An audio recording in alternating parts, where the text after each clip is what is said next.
Hello everyone, Lid here.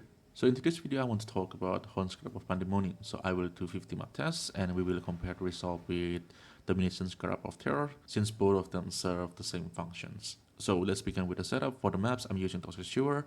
As usual is quality to 20% and reroll until have minimum 80% quantity. And the reason for Toxic Sewer is because I want to target farm Cigarette by the time of recording, or at least by the time I'm doing the test. Cigarette is the most expensive T17, but I think the price already go down, so you can change the map into something else. Like if you want to target Abominations, Jungle Valley will be the obvious choice.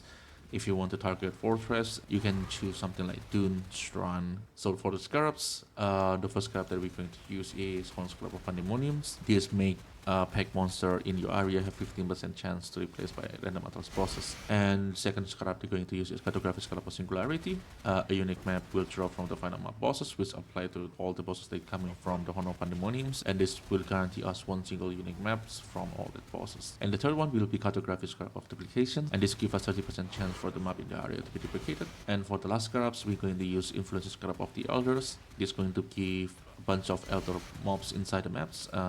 It's quite a lot of pack, and it gives more chance for the pandemonium to trigger and give us more Atlas bosses. And for the last Scarab, there is a few options. One of the options is you can use Cartographic Scarab of Corruptions, and this will make all your maps drops is egg mod, and you can use this egg mod yourself to farm the T17 in this farm.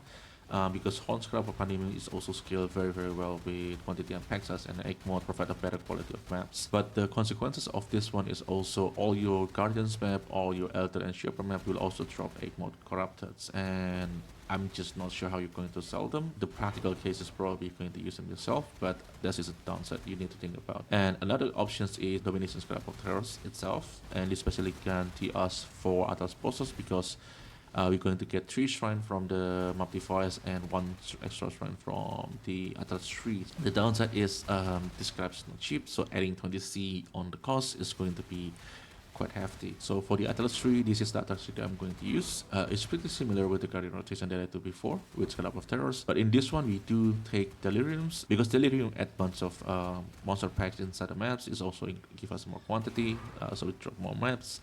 And because this is not a rotation, we're not going to do destructive play. We're going to take altars, and in this case I'm choosing blue altars because of the duplication and quantity.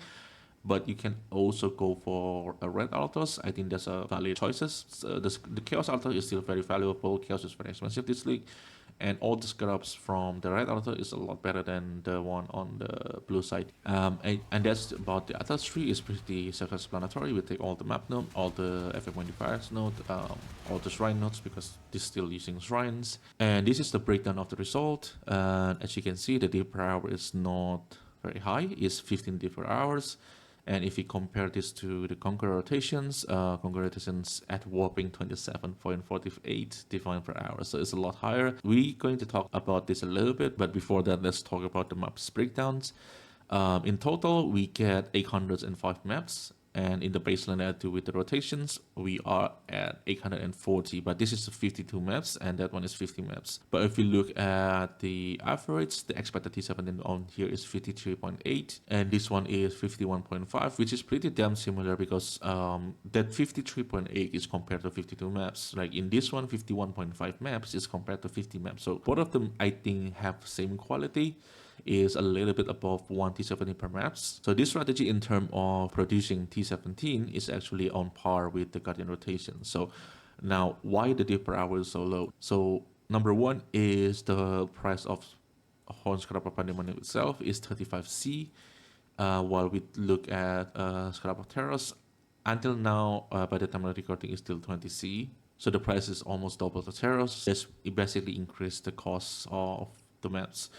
And the second part is also the time average per map. In this one, I put 2.5 minutes because in this run, I'm around 2.5 minutes. So I'm usually take the higher ends.